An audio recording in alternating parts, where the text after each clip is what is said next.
Waalaikumsalam warahmatullahi wabarakatuh. Assalamualaikum warahmatullahi wabarakatuh. Waalaikumsalam warahmatullahi wabarakatuh. Alhamdulillah. Allahumma sholli wa sallim wa barik ala sayyidina Muhammad wa ala alihi wa ashabihi wa man irtadah ma ba'd. Alhamdulillah hari ini kita tetap bisa melaksanakan perkuliahan kita walaupun metodenya adalah bersemuka melalui Zoom meeting ini. Bertatap muka secara semu karena muka kita akan kelihatan kecuali Mas Naufal hanya kelihatan kuncungnya saja karena mukanya tidak dinampakkan hanya saya aja yang mukanya nampak ya diangkat sedikit biar mukanya nampak tapi muka yang bertatap ini adalah bertatap secara semu hanya nampak di gambarnya saja maka walaupun toh apapun kondisinya tidak akan mengurangi semangat untuk tholabul ilmi. Sekali lagi tidak mengurangi semangat untuk bertolabul ilmi, menuntut ilmu. Maka pada kesempatan ini kita akan melanjutkan kemarin dan kemarin Mas Naufal ya yang saya kasih tugas untuk bikin makalah. Ya silakan Mas Naufal disampaikan. Ya Mas Naufal ya betul ya. Ini kemarin izin, Pak. Siapa yang tak kasih tugas buat makalah? Yang presentasi? Nah,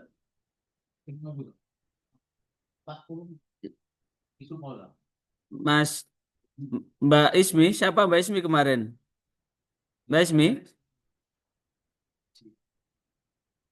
Reza, Pak. Reza, ada Reza sekarang. Mas Reza ada? Sudah saya hubungi, Pak. Hah? Di grup aja ya Pak ya? Ya wis, wis langsung. Nggak usah di-share. Ya Oh, Pak, share bentar screen ya? saya share di grup. Ayo, udah gitu.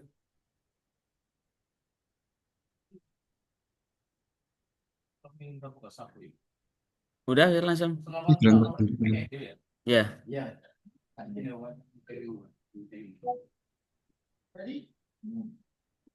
ya. Ya Pak,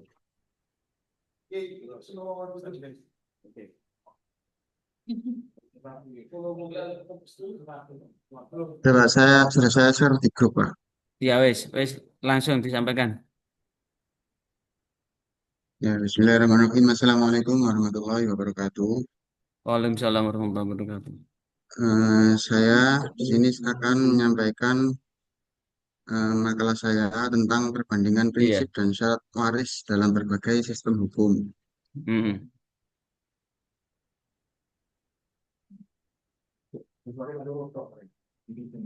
Kali ini akan membahas tentang perkembangan. Yang pertama, perkembangan sistem kewarisan dari masa jahiliyah hingga Islam.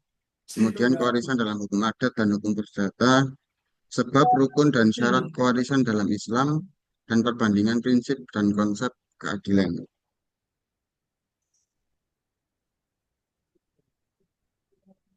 Yang pertama, perkembangan sistem kewarisan dari masa jahiliyah hingga Islam.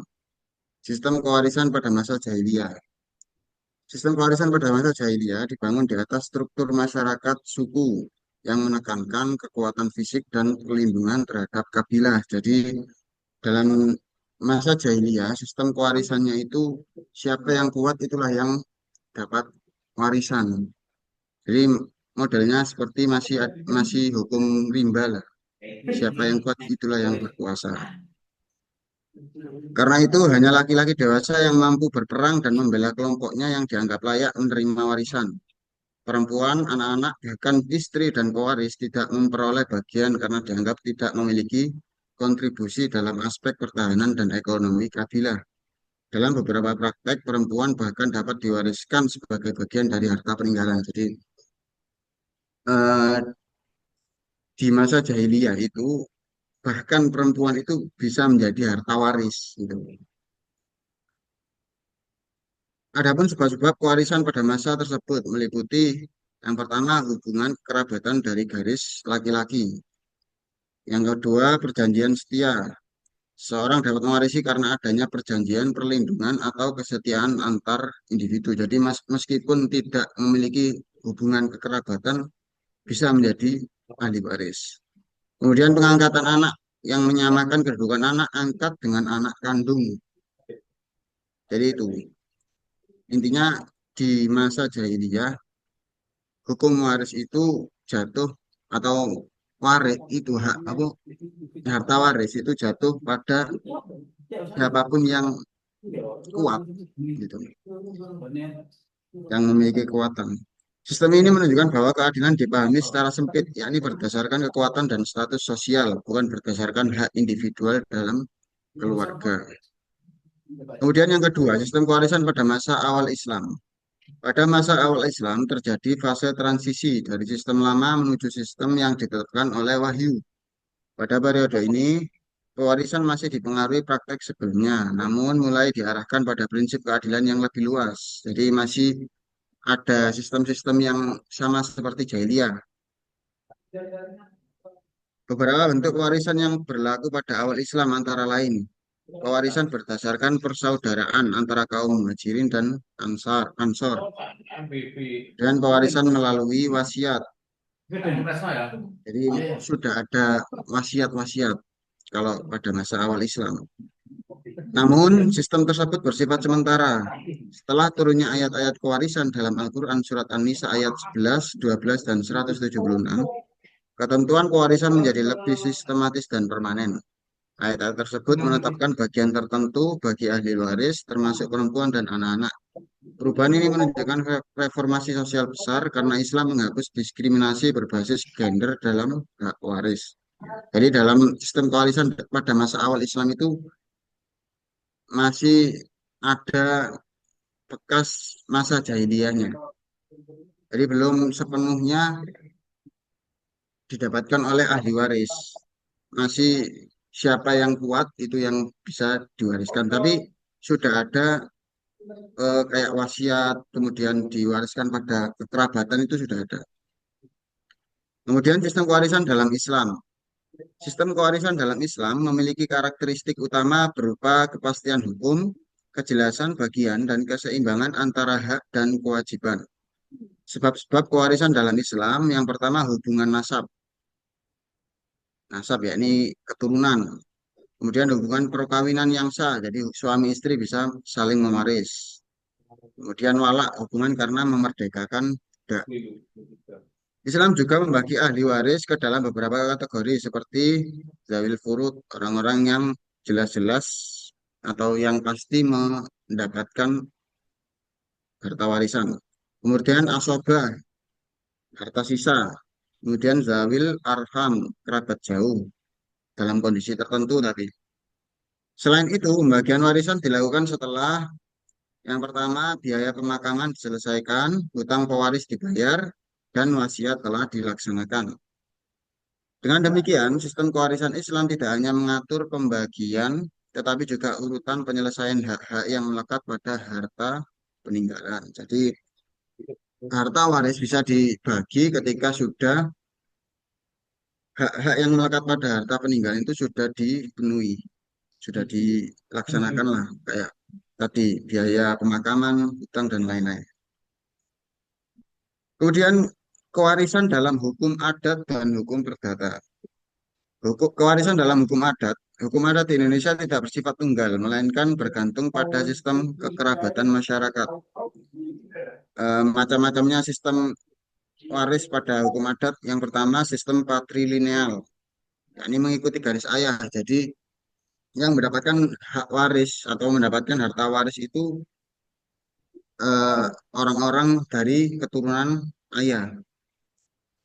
Kemudian yang kedua sistem matrilineal, yakni mengikuti garis ibu, itu kebalikannya. Kemudian yang ketiga sistem bilateral, kedua garis keturunan diakui.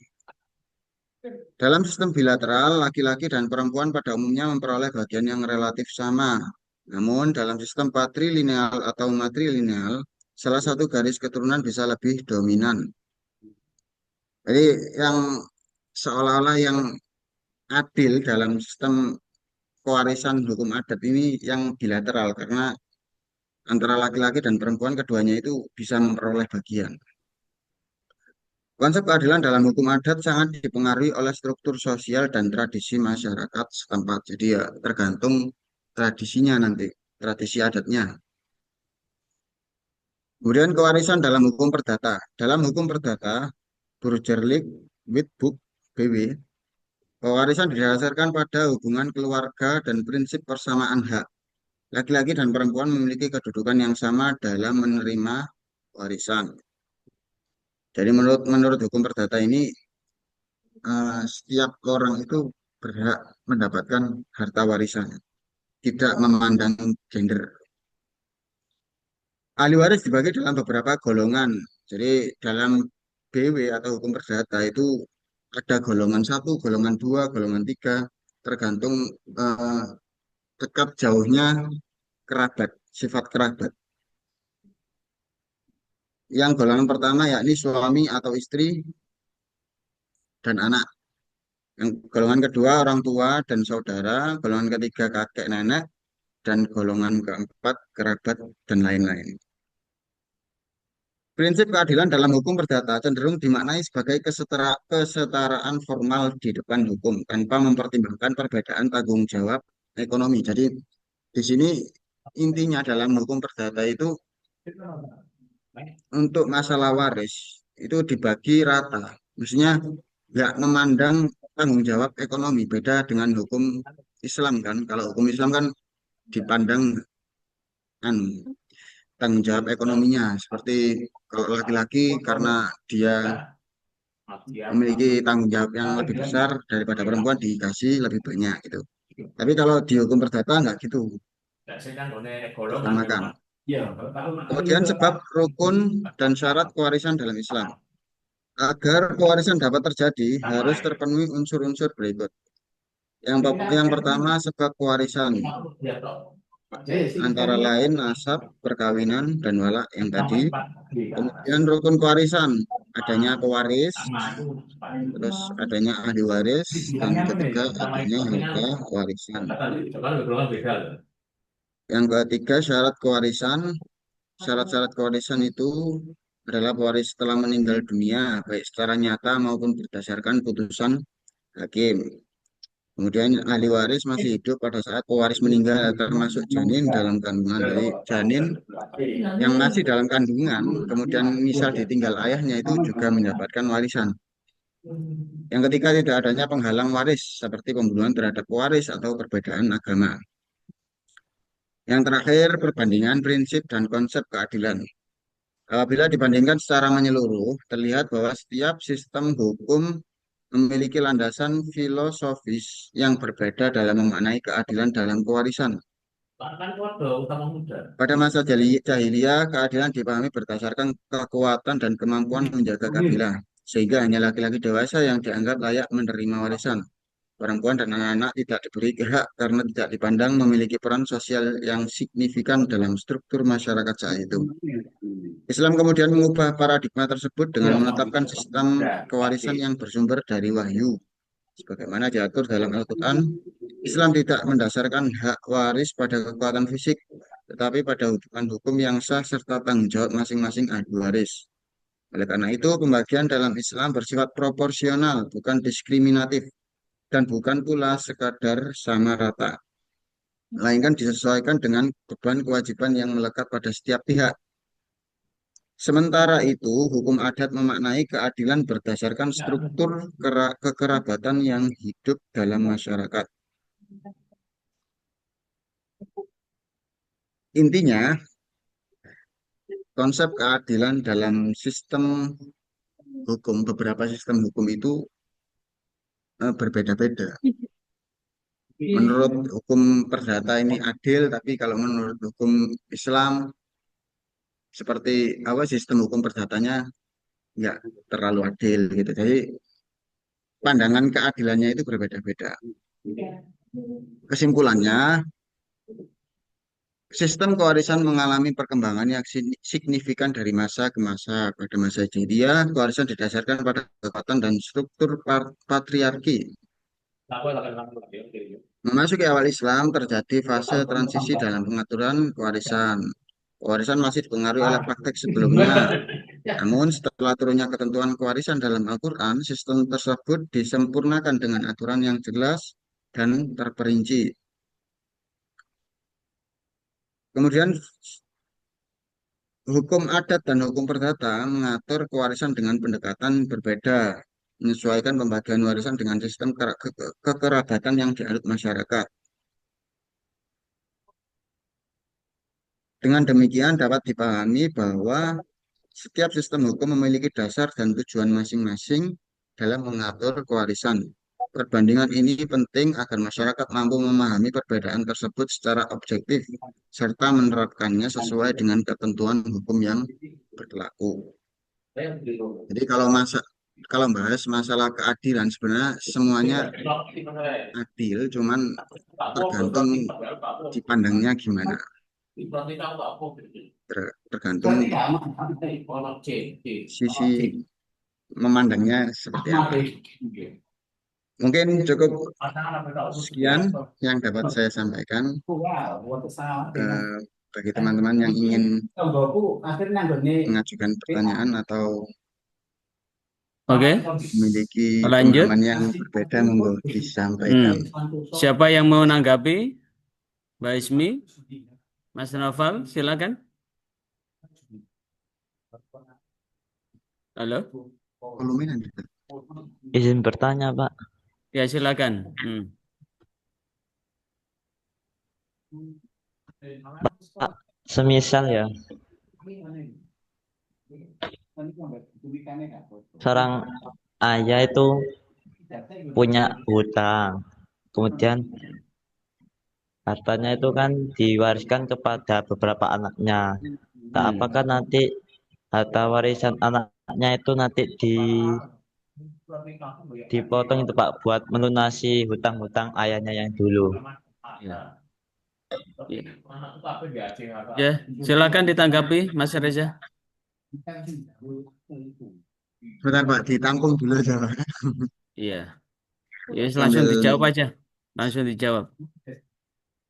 yang Pak Nen duwe hutang, ayahnya itu punya hutang, mayit itu punya hutang. Bagaimana dengan hak waris yang lain? Silahkan ditanggapi.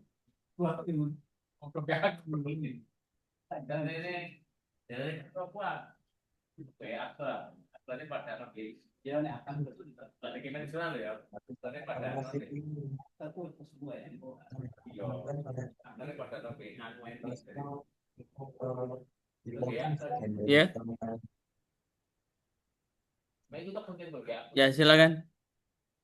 kalau pertanyaannya seperti itu, eh, sebenarnya jawabannya sudah jelas bahwa kan tadi kan di makalah kan ada harta waris itu bisa dibagi setelah hak-hak dari harta peninggalan mayit itu telah diselesaikan seperti diantaranya tadi wasiat, kemudian hutang, kemudian biaya Ya, kayak pemakaman gitu-gitu. Kan ya, setelah semuanya itu dibagi, disampaikan hak-haknya baru harta waris bisa dibagi. Jadi ya. jawabannya harta waris bisa dibagi ketika hak-hak mayit atau kewajiban-kewajiban mayit sudah diselesaikan. Itu. Ya, ya, betul. Jadi selesaikan hak mayit dulu, biaya pengurusan jenazahnya berapa, kemudian dia punya hutang enggak? Dia punya hutang enggak? Kalau dia punya hutang, hutangnya dilunasi dulu. Setelah itu dia punya wasiat enggak? Kalau dia punya wasiat, laksanakan dulu. Namun untuk wasiat enggak boleh dari sepertiga dari harta yang ditinggalkan. Sekali lagi, tidak boleh lebih dari sepertiga dari harta yang ditinggalkan. Lantas bagaimana jikalau mayit punya hutang? Maka selesaikan hutangnya dulu. Bahkan jikalau ternyata hutangnya tidak selesai, hutangnya masih banyak, maka yang menanggung hutang itu adalah ahli waris. Sekali lagi, yang menanggung hutang mayit itu adalah ahli waris. Gelem enake kudu gelem gak enake. Lek ketika ahli waris punya hutang, mayit punya hutang, maka tentu ahli waris ini, apalagi itu anaknya menjadi anak yang durhaka. Anak yang durhaka, wong gelem enake gak enake. Gelem nongkone gak gelem pulute. Nah, kalau negara yang punya hutang, ya hutang ditanggung oleh seluruh rakyat Indonesia dari Sabang sampai Merauke. Makanya berat ini kalau korupsi, sekali lagi berat ini kalau korupsi harta negara itu harus minta dihalalkan rakyat Indonesia dari Sabang sampai Merauke. Antara korupsi uang negara dengan mencuri harta seseorang itu lebih berat korupsi harta negara. Karena apa? Untuk menghalalkan harus minta dihalalkan rakyat Indonesia dari Sabang sampai Merauke.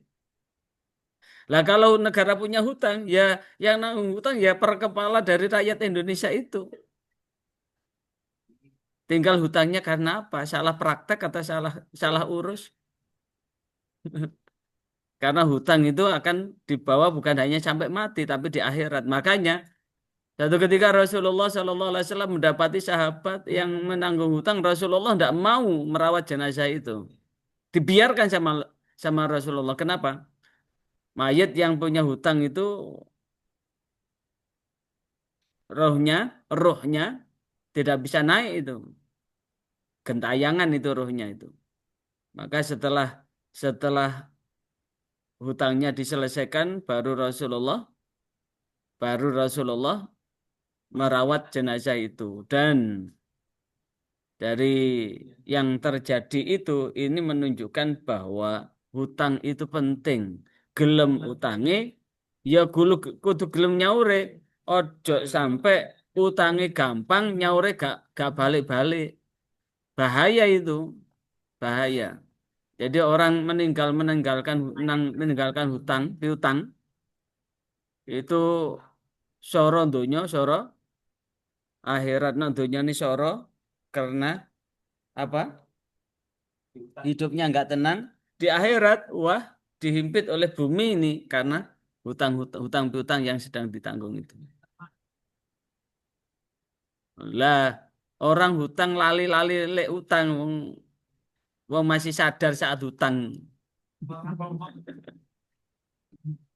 Itu namanya ya, i- iku jenenge njaluk diketaki iku, wong gelem utang lali-lali utang itu. Ya, novel Pak biasanya Pak. Iya. Yang lain, silakan.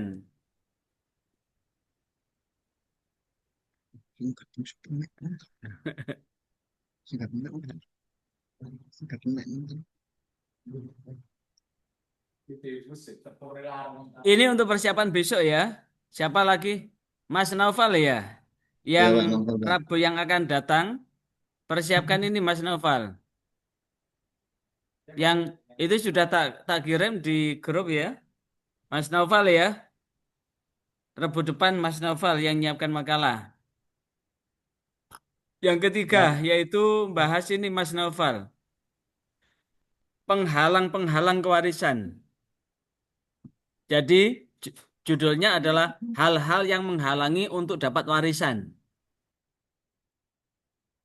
Judul utama, hal-hal yang menghalangi untuk mendapatkan warisan. Yang dibahas adalah hal yang menjadi penghalang kewarisan baik karena adanya penghalang kewarisan maupun karena adanya ahli waris yang lebih utama. Misalkan ada seseorang punya anak 5. Seseorang itu meninggal dunia, dari 5 anak 1 murtad. Maka atas kemurtatan itu menghalangi dia mendapatkan warisan dari mayit yang muslim tadi. Atau seorang mayit punya saudara laki-laki. Namun mayit punya anak laki-laki, maka saudara laki-laki tidak dapat warisan karena terhalang oleh ahli waris laki-laki dari anaknya sendiri. Yang kedua, menjelaskan hibah wasiat wajibah sebagai jalan memberikan bagian kepada ahli waris yang terhalang untuk menerima warisan. Misalkan seseorang punya anak 3, nambah anak angkat 3. Supaya anak angkat 3 ini mendapatkan bagian dari mayit, maka adalah hibah. dikasih hibah supaya ketika seseorang itu meninggal, maka anak angkat ini tetap dapat bagian. Tapi bagian ini bukan warisan, tapi hibah. Kemudian yang dibahas berikutnya adalah relevansi beda agama sebagai penghalang. Apa relevansinya? Dihubungkan dengan Universal Declaration of Human Rights, dengan deklarasi HAM, deklarasi HAM. Hubungannya apa? Kenapa? Apakah ini melanggar HAM? Jikalau ada anak yang beda keyakinan kemudian tidak dapat warisan. Kalau itu dianggap melanggar HAM, maka bagaimana solusinya? Bagaimana solusinya? Ya Pak? Mas Naufal ya? Ya? Siap Mas Naufal? Rabu depan? Ya, Pak. Oke. Baik, saya akan share screen dengan materi yang sudah tak siapkan tentang apa? Fikih mawaris atau hukum kewarisan Islam yang ada di Indonesia ini. Kalau kemudian tadi ada 3 hal ya, yang langsung tadi bagaimana waris di zaman jahiliyah. Waris di zaman jahiliyah itu eh, betul-betul ekstrim. Wong misalkan Mas Reza ini termasuk orang kaya unlimited begitu. Bu, kaya unlimited kemudian sudah punya istri namanya Mbak Laila, masih menikah lagi 10 perempuan lagi. Dan itu pun usianya lebih muda daripada istrinya begitu. Kemudian Mas Reza meninggal, lah istri-istrinya itu bisa diwariskan itu. Bisa diwarisi oleh anak-anaknya. Eh, Ya itu bisa diwaris, bisa yang waktu masih hidup ditiduri bapaknya, begitu bapaknya meninggal ditiduri anaknya begitu. Itu namanya jahiliyah. Jahiliyah itu adalah bodoh, bodoh moralnya. Pinter tapi keblinger. Ya, itu di jahiliyah. Dan bagaimana kemudian di awal Islam kan Al-Quran surah An-Nisa ayat 11 12 itu kan belum diturunkan yang membagi tentang waris itu. Jadi masih agak sedikit-sedikit melakukan praktek. Nah, setelah diturunkan, maka inilah yang kemudian menjadi dasar utama dari kewarisan itu. Selain itu juga dijelaskan lewat hadis Rasulullah SAW. Maka tentu ada 3 hal kita akan pertajam tentang seseorang mendapatkan waris itu sebabnya apa, rukunnya waris itu apa, dan syarat untuk mendapatkan kewarisan itu apa. Berkaitan dengan sebab, maka perlu kita pahami dulu apa kewarisan itu. Kewarisan adalah perpindahan hak kepemilikan harta benda, baik harta bergerak maupun harta yang tidak bergerak. Tapi jangan bergerak-gerak loh ya. Kalau harta yang bergerak-gerak itu pelurunya Pak Chandra itu. Ya, jadi baik harta bergerak maupun harta yang tidak bergerak. Dari seseorang yang telah meninggal dunia, seseorang yang telah meninggal dunia itu adalah orang yang mewariskan kepada ahli waris yang masih hidup.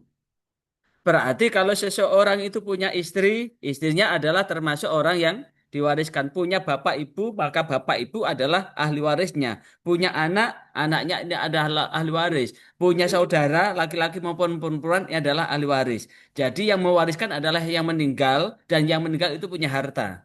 Kalau kemudian yang meninggal itu tidak punya harta, bahkan punya hutang, gimana? Lek memang mentolo, peduli, ya lunasi hutang-hutangnya. Lek gak peduli ya babahno. Sapa sing ngongkon utang waktu masih hidup, apalagi utangnya adalah untuk berfoya-foya. Maka tentu ini adalah bagian dari dinamika kehidupan itu. Dan kewarisan itu adalah merupakan perpindahan hak milik. Sekali lagi perpindahan hak milik itu bukan kepemilikan yang mutlak loh ya. Bukan kepemilikan mutlak, adalah hanya hak pakai saja ketika masih hidup di dunia. Seseorang punya sebidang tanah itu hanya menjadi miliknya ketika masih hidup. Tapi ketika dia sudah meninggal bukan miliknya lagi. Jangankan tanah wong istri loh. Istri itu loh. Is one, is two, is three. Ya ini Mas Yudi ini yang punya istri itu. Yang lainnya hanya is one saja ini. Istri itu, kalau istri itu masih cantik, itu bukan milik mutlak itu. Bisa juga ada model orang gini. Jikalau engkau tidak bisa kumiliki ketika engkau masih gadis, kutunggu jandamu gitu. Kutunggu jandamu. Lah, kalau kata kutunggu jandamu lah ketika sudah meninggal kan jadi janda. Apalagi janda janda kembang. Janda kembang, janda yang masih masih ini, maka juga bukan miliknya lagi. Maka cintailah sesuatu karena Allah, bencilah sesuatu karena Allah. Jangan engkau mencintai sesuatu melebihi cintamu kepada Allah. Jangan engkau membenci sesuatu melebihi bencinya Allah kepada sesuatu itu. Jadi mencintai karena Allah, membenci pun karena Allah sehingga tidak ada hal yang abadi dalam kehidupan di dunia ini. Karena apa? Tidak ada tidak ada yang abadi di dunia ini kecuali yang abadi itu sendiri. Dan proses untuk kewarisan itu telah diatur oleh hukum yang menentukan siapa yang berhak menerima dan berapa jumlah bagiannya di dalam apa? Di dalam fiqhul Islam. Untuk mengatur kewarisan itu ketika seseorang berkonflik, sekali lagi, untuk mengatur itu ketika seseorang berkonflik di pengadilan agama, maka aturan itu merujuk pada hukum kewarisan yang ada pada hukum kompilasi hukum Islam. Sekali lagi, merujuk pada kompilasi hukum Islam. Tapi jikalau kemudian dia mengajukan gugat itu pengadilan negeri, di pengadilan negeri, maka tentu pakai hukum perdata yang ada. Kalau dia menggugat dengan adat, maka pakai hukum adat. Tapi kita sebagai seorang Muslim, merujuk pembagian waris itu adalah merujuk pada fiqhul mawaris. Kalau kemudian berkonflik, ada di kompilasi hukum Islam. Ah, sebab sekarang seseorang mendapatkan kewarisan tentu ada tiga sebab. Sebab kekerabatan atau hukum nasab. Sebab kekerabatan adalah nasab. Siapa sebab kekerabatan itu? Orang tua, mayit. Ke bawah, anak dan cucu mayit. Ke samping, saudara mayit. Sekali lagi, hukum kekerabatan itu adalah ke atas, orang tua, sampai ke atas itu, ke bawah, anak dan cucu, ke samping adalah saudara. Ini adalah hukum hukum kekerabatan karena nasab. Hukum kekerabatan karena nasab inilah yang kemudian tetap melekat jikalau syarat-syarat masih terpenuhi. Tapi ketika syarat itu tidak terpenuhi, maka hukum kekerabatan itu pun akan akan gugur dengan sendirinya. Kemudian melalui musoharoh, pernikahan yang sah. Seseorang akan mendapatkan harta warisan karena masih ada hubungan pernikahan yang sah. Lantas bagaimana nikah siri gitu? Nikah yang nikah siri itu kan sah secara syariat tapi tidak sah secara negara. Karena itu bagi yang masih nikah siri segera resmikan nikah sirinya itu supaya apa? Ketika istrinya meninggal dapat harta warisan. Dan yang ketiga adalah karena memerdekakan budak atau walak. Maka selain dalam persamaan agama juga menjadi syarat mutlak dalam kewarisan itu. Kemudian bagaimana terkait dengan sebab kewarisan? Hubungan kekerabatan atau korobah adalah hubungan darah antara pewaris dengan ahli waris. Pewaris adalah yang meninggal, ahli waris adalah yang masih hidup. Baik jalur atas, orang tua, kakek, buyut, gantung siwur, canggah, udek-udek, dan sebagainya. Jalur ke atas, jalur ke bawah anak, anaknya anak cucu, cucunya anak adalah buyut. Jadi kalau ada orang usianya seperti Nabi Adam sampai 1000 begitu, itu bisa sampai buyut itu. Karena rata-rata orang menikah itu umur berapa? Umur 25 kan? Rata-rata orang menikah itu umur 25. Kalau dikasih umur seusia Nabi Adam atau Nabi Nuh atau Nabi Sis sampai 1000-an tahun gitu berarti sampai canggahnya buyut udek-udek gantung siwurnya masih masih ketemu sampai ke bawah masih ketemu. Tapi kalau umurnya hanya hitungan 6 bulan 70-an ya paling ketemu sama sampai cucu 70-an sampai cucu 80-an sampai cucu atau sampai buyutnya lah. Lah, jalur ke bawah, jalur ke samping itu berarti saudara dan keturunannya. Kakak, adik, seayah, seibu, kakak, adik, seibu, kakak, adik, seayah, dan anak-anak cucunya. Makanya ketika ada seseorang meninggal, misalkan Mas Reza meninggal begitu ya. Mas Reza meninggal ya. Misalkan. Ya. Mas Reza ini kira-kira masih punya orang tua enggak? Mas Reza ini punya istri. Istrinya berapa? Yang sah loh ya. Bukan istri yang sah dan tidak sah loh ya. Istri yang sah itu adalah istri yang dinikah dan dicatatkan di kantor urusan agama. Ya, istrinya. Jadi ketika Mas Reza meninggalkan tiga istri,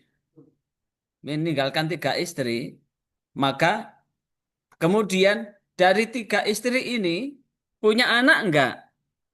Anaknya berapa? Istri pertama anaknya berapa? Istri kedua anaknya berapa? Istri ketiga anaknya berapa? Kemudian punya saudara enggak? Nah, sekarang ngitungnya begini. Mas Reza meninggal. Bapak ibunya tetap dapat karena tidak mahjub. Bapak ibunya tetap dapat. Bapak dapat 1/6, ibu dapat 1/6. Berarti 1/3 hartanya Mas Reza sudah diambil oleh orang tuanya. Istri, one is two istri. Tiga istri dapat berapa? Ada bagiannya. Kemudian dia punya anak berapa? Kalau anaknya perempuan semua, maka ini cukup memungkinkan bahwa harta ini tidak habis dibagi karena masih ada sisa. Kalau anaknya seorang perempuan, maka seorang perempuan dapat harta warisan 1/2. Kalau lebih dari satu dapat 2/3. Kalau dihitung 2/3, ini diambil lagi dengan bapak, ada sudah habis. Sehingga bagian istri sudah tidak dapat. Maka tetap dihitung. Maka dalam waris ada ol, ada rot. Ol dalam fikih mawaris itu ada ol. Kalau ada ol, misalkan antara yang dibagi dengan pembagi lebih banyak dengan pembagi, maka bisa ditambah karena pada prinsipnya ketika ngitung bagian equilibrium. Equilibrium adalah kesetaraan antara yang dibagi dengan yang dibagi. Rot kalau ternyata yang dibagi lebih banyak daripada yang nerima, maka yang diterima itu bisa dibagi lagi. Nah, makanya ini dalam rangka menghitung itu sejumlah harta yang ditinggalkan ini ditata sedemikian rupa sehingga mampu dibagi dengan adil, adil. Kemudian sebab kewarisan karena hubungan pernikahan atau musyawarah, ikatan perkawinan yang sah yang menurut syariat meskipun belum melakukan hubungan badan. Baru menikah, belum sempat bulan madu karena madunya masih di bawah lebah dan keburu meninggal, maka ini pun masih dapat warisan. Suami atau istri yang ditinggal mati berhak saling mewarisi selama masih dalam masa iddah atau talak roji. Jadi misalkan seorang fulan baru cerai, tapi belum habis masa iddahnya, maka ini pun masih punya hak untuk mewarisi karena dianggap belum jatuh. Kemudian memerdekakan budak, seseorang memberikan budak atau tuan berhak menerima warisan dari mantan budaknya. Jadi Si Fulan mengambil budak Fulan, maka budak yang bernama Fulan bin Fulan ini meninggal, maka tuan yang memerdekakan itu ternyata juga dapat warisan dari budak yang telah dibebaskan tadi. Ini terkait dengan sebab kewarisan. Sekarang rukunnya. Rukun waris dalam Islam adalah ada tiga hal yang utama yang wajib dipenuhi agar pembagian harta warisan itu sah. Sekali lagi, rukun waris dalam Islam ada tiga komponen yang paling utama yang wajib dipenuhi agar pembagian harta warisan itu sah. Yang pertama adalah pewaris. Apa itu pewaris? Mayit. Kalau pewaris tidak ada, misalkan bapak punya satu istri, punya orang tua, punya anak, tapi bapak masih hidup, maka hartanya bapak ini belum dapat diwariskan karena bapak masih hidup. Makanya ini ada banyak dialek dalam kehidupan nyata-nyata. Aku iki sek urip, lapo donyaku pok urip-urip koyo ngono iku. Mendane lek aku wis mati. Pok dadekno apa aku iki ngono. Ah, itu artinya apa? Bahwa selama pemilik harta itu masih hidup, maka hartanya adalah masih miliknya. Tapi ketika orang yang hidup itu sudah meninggal, maka harta yang dimiliki oleh harta itu baru bisa diwariskan. Maka syarat mutlak adalah pewaris itu sudah betul-betul meninggal. Jangan sampai pewaris itu masih titik, masih koma belum titik, udah diorek-orek itu sudah jadi rebutan hartanya. Kalau ada orang sudah meninggal dan meninggalkan sejumlah harta, syarat yang kedua ada ahli warisnya enggak? Kalau ahli warisnya enggak ada, namanya itu kalalah, harta kalalah. Misalkan Mas Naufal, ini termasuk seorang pemuda yang sukses. Pemuda yang sukses, dia merantau di tempat yang jauh dari jangkauan siapapun, sehingga betul-betul terputus keluarganya. Orang tuanya juga sudah terputus, saudara-saudaranya juga sudah terputus. Karena saking sibuknya mengurus harta, Mas Naufal ini tidak kober menikah. Tidak kober menikah. Begitu Mas Naufal ini meninggal dunia, maka yang orang hidup itu mencari, iki anak sopo, bojone sopo, dia anak opo ora. Sementara hartanya melimpah ruah. Maka itu disebut dengan kalalah. Harta yang tidak bertuan. Nah, harta yang tidak bertuan ini, maka harta yang tidak punya ahli waris. Maka harta bisa masuk ke Baitul Mal Watamwil, ke BMT. Masuk ke Baitul Mal menjadi harta negara. Jadi syarat kedua adalah ada ahli waris. Kalau tidak ada ahli waris, ya tidak ada yang mewarisi. Yang ketiga adalah, syarat yang ketiga adalah ada tirkah. Tirkah itu adalah harta yang ditinggalkan atau harta yang diwariskan. Kalau tidak ada harta yang diwariskan, bagaimana bisa mewariskan? Lantas bagaimana kalau harta yang diwariskan tidak ada, tapi yang ada adalah hanya apa? Yang ada hanya hutang. Ya hutang itu PMPN, PPN hutang itu. Dan warisan hanya dapat dibagi setelah pemilik harta wafat dan ahli waris dipastikan masih hidup saat itu juga. Makanya gini, misalkan Fulan punya anak lima, punya anak lima. Dari lima anak itu dua perempuan, tiga laki-laki. Kemudian salah satu anak laki-lakinya itu meninggal. Sebelum Fulan ini meninggal, maka ketika si Fulan ini meninggal, anaknya tinggal empat, dua laki-laki, dua perempuan. Sementara anak laki-lakinya ini sudah tidak ada. Tapi anak laki-laki ini memiliki istri dan memiliki anak laki-laki. Maka ketika fulan ini meninggal, anak turun dan keluarganya, anak laki-laki yang meninggal tadi sudah termahjub, sudah terhalang. Terhalang siapa? Terhalang oleh anak laki-laki yang masih hidup. Sehingga tidak mendapatkan tirkah atau harta warisan itu. Sehingga syarat untuk mendapatkan warisan adalah ahli waris yang berhak mendapatkan warisan itu masih hidup. Kalau sudah meninggal, ya podo-podo diwarisi, podo-podo diwarisinya. Kemudian penjelasan dari tiga rukun tadi, pewaris itu artinya adalah orang yang sudah meninggal dan meninggalkan sejumlah harta. Kalau ada orang meninggal dan tidak meninggalkan harta, berarti dia tidak bisa mewariskan harta yang dimilikinya. Yang kedua, yang kedua adalah ahli waris atau al-waris adalah orang yang memiliki hubungan darah, hubungan pernikahan, atau hubungan karena memerdekakan budak yang berhak menerima harta dan masih hidup saat pewaris itu meninggal dunia. Dan yang ketiga adalah harta yang ditinggalkan oleh almarhum, almarhumah. Ini rukunnya.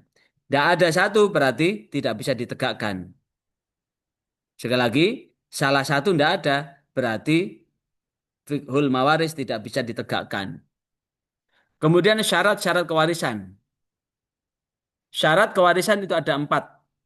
Yang pertama, meninggalnya pemilik harta. Disebut pewaris. Dan meninggal itu nyata. Dan secara hukum, udah betul-betul dinyatakan meninggal dunia. Dan segera diurus akta kematiannya. Karena secara sah, secara hukum putusan itu ada terbit akta kematian. Yang kedua, syaratnya adalah ahli waris itu hidup saat pewaris itu meninggal. Lantas bagaimana kalau ada ahli waris sudah meninggal saat pewaris itu meninggal, maka dia tidak memenuhi syarat untuk mendapatkan harta warisan. Yang ketiga ada hubungan ahli waris dengan pewaris yang jelas nasab atau karena musyawarah. Sekali lagi ada hubungan ahli waris dengan pewaris yang jelas baik hubungan nasab maupun hubungan musyawarah atau karena pernikahan. Dan yang keempat tidak ada penghalang kewarisan misalkan sebab pembunuhan, sebab perbedaan agama misalkan ada seseorang yang kaya. Anaknya kepingin segera mendapatkan warisan, akhirnya orang tuanya diracun. Maka sebab dia membunuh pewaris itu, maka dia terhalang untuk mendapatkan harta warisan. Sekali lagi, sebab dia membunuh itu, maka dia terhalang untuk mendapatkan harta warisan. Kemudian, sebelum harta itu dibagikan,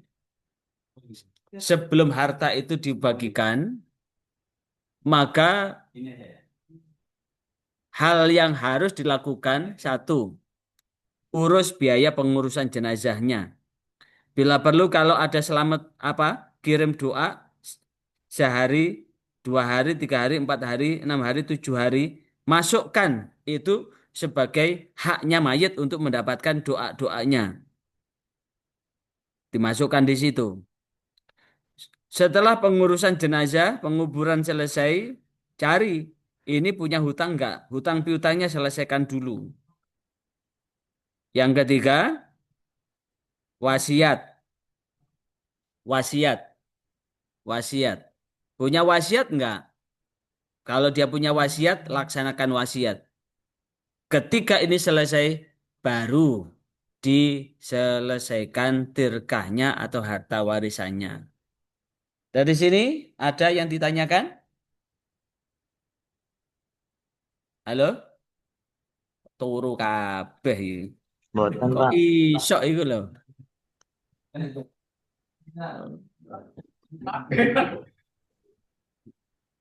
Ada yang tanyakan? Ayo mulai, mulai. Ya, halo.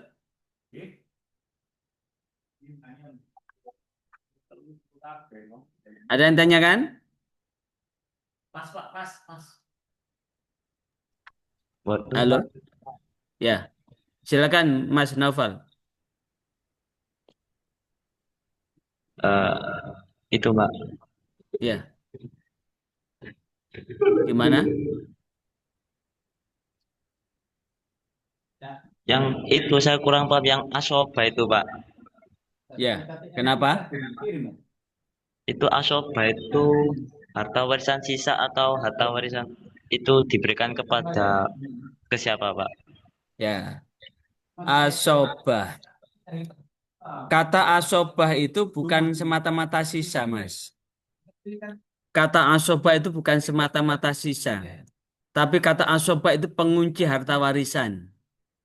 Sekali lagi, kata asobah itu bukan sisa, bukan semata-mata sisa, tapi pengunci harta warisan. Misalkan Mas Naufal meninggal dunia, punya satu istri, punya bapak dan ibu, kemudian punya anak tiga. Anak tiga itu dua perempuan, satu laki-laki. Setelah Mas Naufal meninggal, dicari ahli warisnya. Orang tua masih hidup atau sudah tiada? Oh, ternyata orang tua telah tiada. Tinggal dicari istrinya masih hidup atau masih sudah meninggal. Oh, istrinya sudah masih masih hidup. Sekarang anaknya, loh anaknya masih hidup semua. Lah, ketika ada anak laki-laki, maka ini akan mengunci harta tinggalan Mas Naufal, tidak akan keluar ke saudaranya Mas Naufal, tidak akan keluar ke pamannya Mas Naufal, tidak akan keluar ke keponakannya Mas Naufal. Cukup terbagi dengan istri dan anak-anak. Dikunci. Nah, nguncinya bagaimana?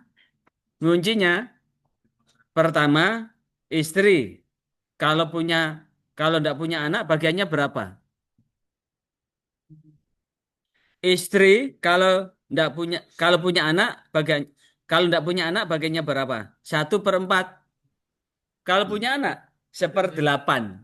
Nah, dari 1/8 itu sisanya kalau 1/8 itu berarti 6 per 6 per tujuh per halo. 8, 7/8. 7 per Kalau 8, Pak. 1/8 berarti 7/8. 7/8 berarti 7/8 itu mutlak dibagi oleh anaknya sendiri. Dengan hitungan anak laki-laki sak pikul, anak perempuan sak gendongan. Anak laki-laki dapat 2 bagian, anak perempuan dapat 2 bagian. Kalau 7/8 itu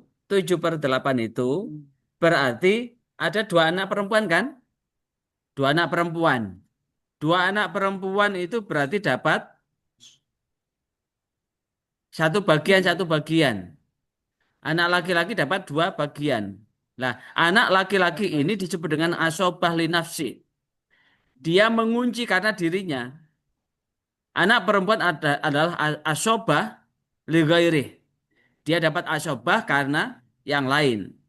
Maka ngitungnya kalau anak laki-laki dapat 2/2 bagian, anak perempuan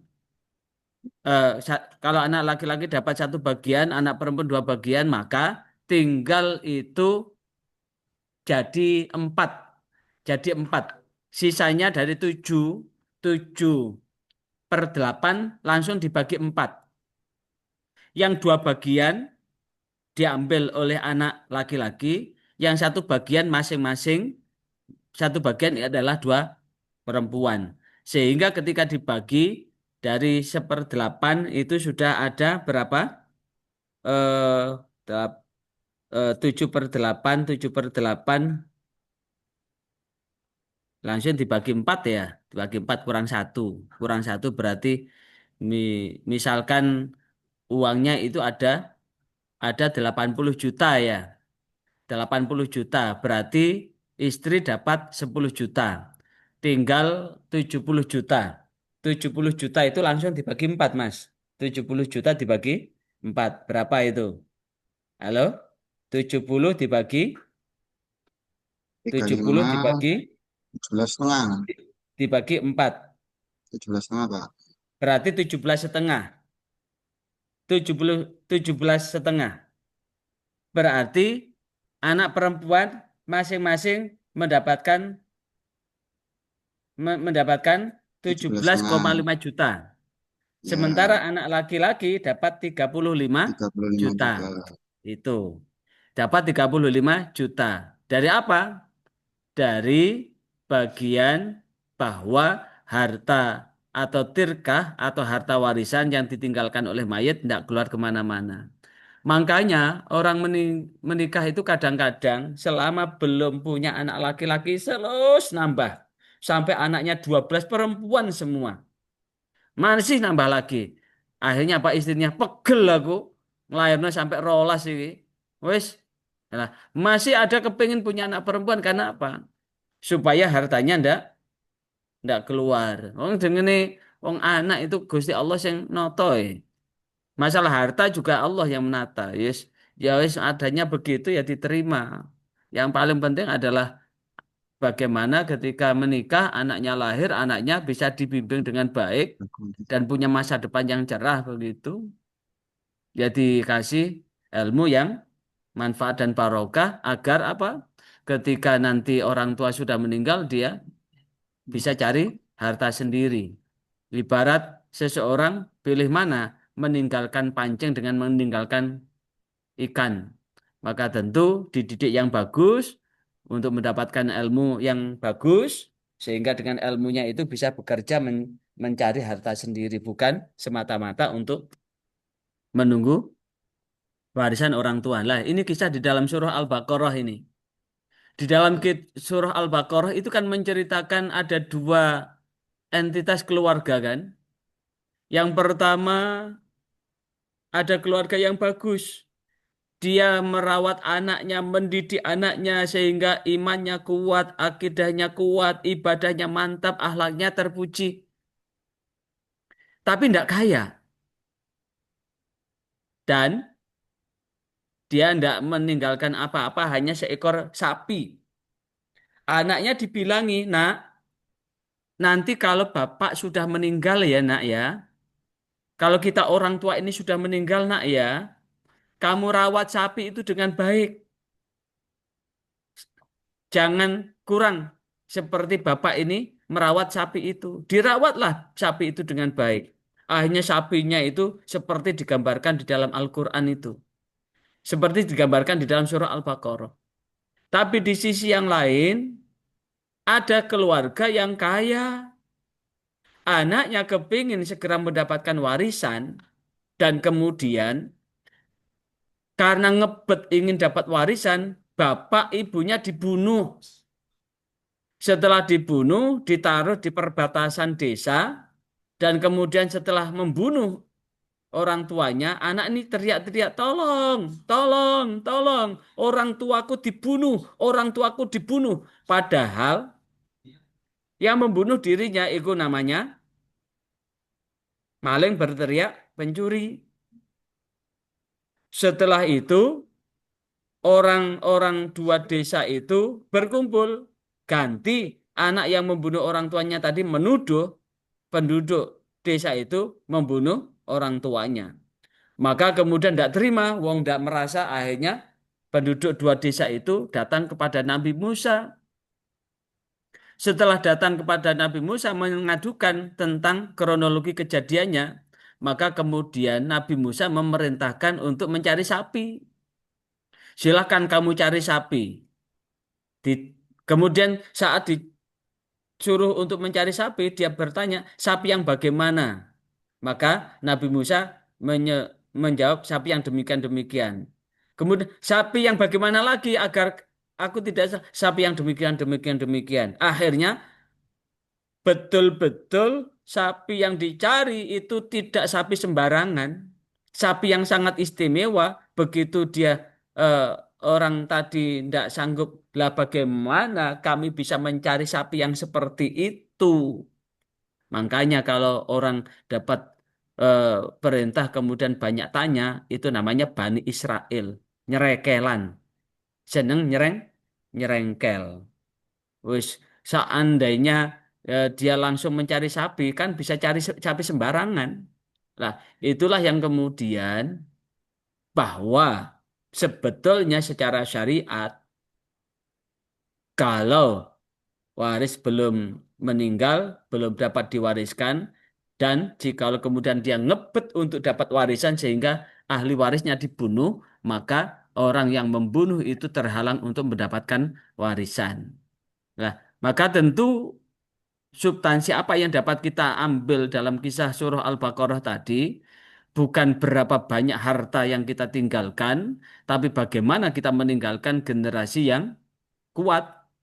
Karena Allah sendiri mengingatkan, A'udzubillahi minasyaitonirrajim, wal yakhshal ladzina law taraku min khalfihim dzurriyyatan dha'afan khafu, hendaklah kalian khawatir, takut manakala meninggalkan generasi di belakang kalian generasi yang lemah.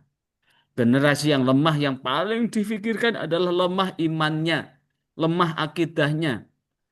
Karena ketika meninggalkan anak yang lemah akidahnya, maka bisa menjual agamanya untuk memperoleh sesuatu. Agamanya bisa tergadaikan karena sebungkus dua bungkus roti, sekilo dua kilo beras, sekilo dua kilo minyak, dan sebagainya. Hingga imannya tergadaikan atau tergadaikan dengan kepentingan-kepentingan yang karena apa? Kadal fakru ayakuna kufran. Karena sesungguhnya kefakiran itu akan mengarahkan pada kekufuran. Ah, itu Mas Naufal. Jadi eh, seorang anak laki-laki tadi memang sisa, tapi kata kunci asobah itu adalah pengunci harta warisan supaya tidak keluar kemana-mana.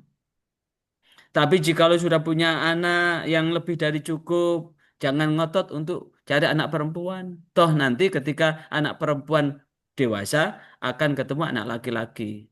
Kalaupun toh dipikirkan, lah kalau anakku perempuan hartaku nanti keluar, biarlah itu akan menjadi menjadi apa? Menjadi rizki buat keluarga yang lain karena di dalam kitab Mawaris adalah furudul muqaddarah dan lain sebagainya. Furudul muqaddarah adalah bagian-bagian yang dapat diperkirakan berapa jumlahnya.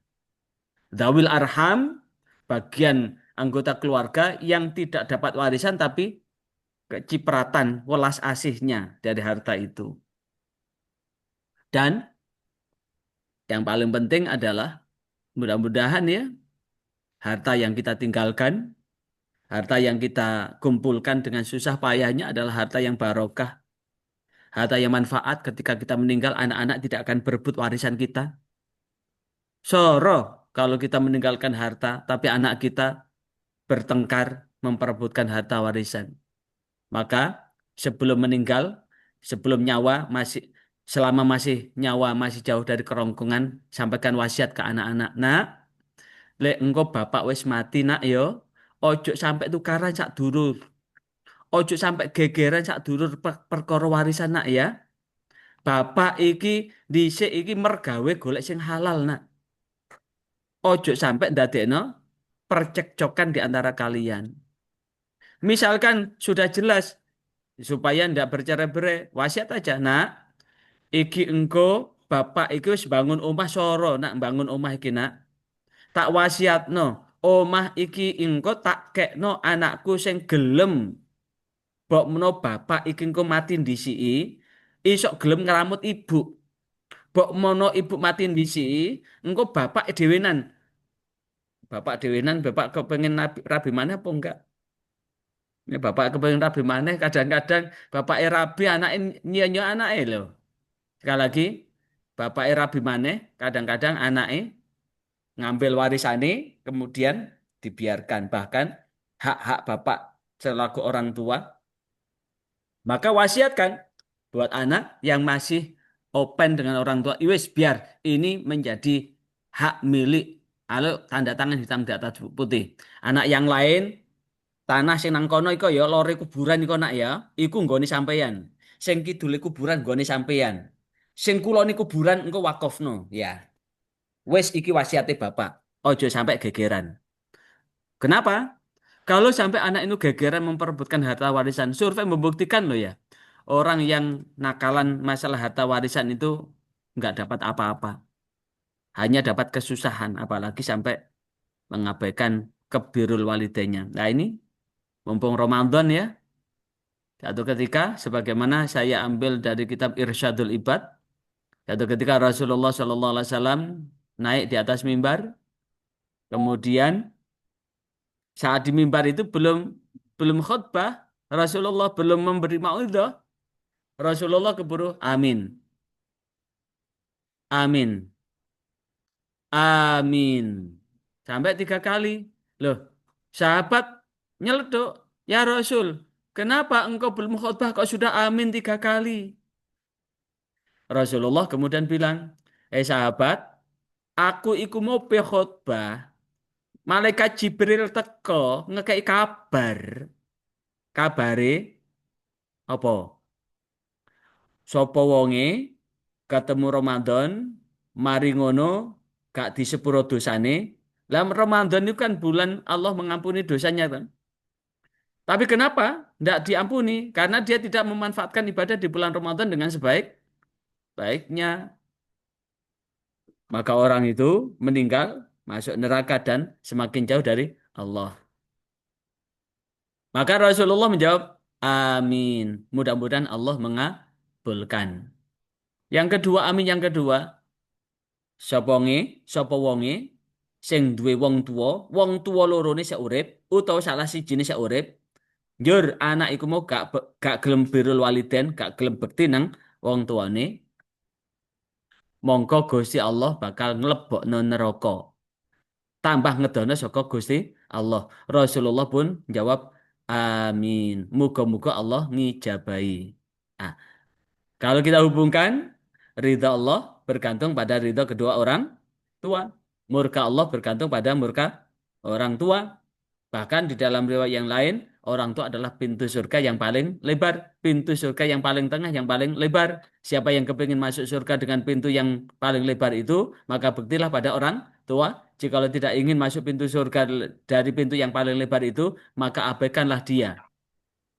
Dan siapapun yang tidak mempedulikan orang tuanya, yang tidak berbakti pada orang tuanya, maka orang itu akan dilemparkan ke dalam neraka. Yang ketiga adalah ketika nama Rasulullah disebutkan dan tidak mau bersolawat. Allahumma sholli ala Muhammad Rasulullah Muhammad sallallahu alaihi wasallam, ketika mendengar Rasulullah Muhammad sallallahu alaihi wasallam kemudian dia tidak bersolawat Allahumma sholli alaihi, maka orang itu akan dijauhkan dari Allah dan akan dimasukkan ke dalam neraka. Rasulullah pun menjawab amin. Maka ini penting dalam rangka merajut, mengukir rumah tangga yang bahagia, sejahtera lahir batin selama dunia akhirat adalah bagaimana kita bisa membentengi, membekali anak-anak kita. Tidak lihat anak laki-laki, anak-anak perempuan, sama aja. Laki-laki maupun perempuan sama saja. Semuanya adalah melanjutkan tongkat estafet kehidupan di dunia ini. Yang lain, masih ada waktu 6 menit, ada pertanyaan? Halo? Halo, halo, halo. Ya silakan. Ada yang ditanyakan, Mas Reza? Saman, Pak, cukup, cukup. Ya, cukup. Yang lain ada pertanyaan? Oke. Mas Novel siap ya? Udah dicatat tadi? Kalau di catatan langsung dibuka di LMS ya, RPS yang ada di LMS ya. Halo? Ya, Pak. Bisa dibuka kan di LMS? Mas Novel. Ayo Buka tangi, di tangi, tangi, tangi. RPS ya, Pak ya? Ya, RPS ya. Dibuka ya. Ya, Pada Pak. CPMK, capaian mata kuliah yang ketiga ya. Hal-hal yang penghalang untuk mendapatkan kewarisan paling tidak apa yang saya sampaikan tadi itu bisa menjadi aspirasi dan inspirasi untuk membuat makalah besok ya. Sebab-sebab yang menghalangi tadi ya. Oke, mari kita tutup dengan doa kafaratul majelis. Tak foto, dibuka open kamera. Subhanallah. Pak Ismi, wajahmu di mana? Yo, ayo tampakkan Hmm. wajahmu. Kafaratul majelis. Pak Bareng Ismi, bareng. Bareng turu iku. bareng. Mboten Pak. Astagfirullahaladzim. Kok ono umat sing koyok ngene? Ayo, bangun, tangi. Kakak Oke, pantang nyerah. Pantang nyerah.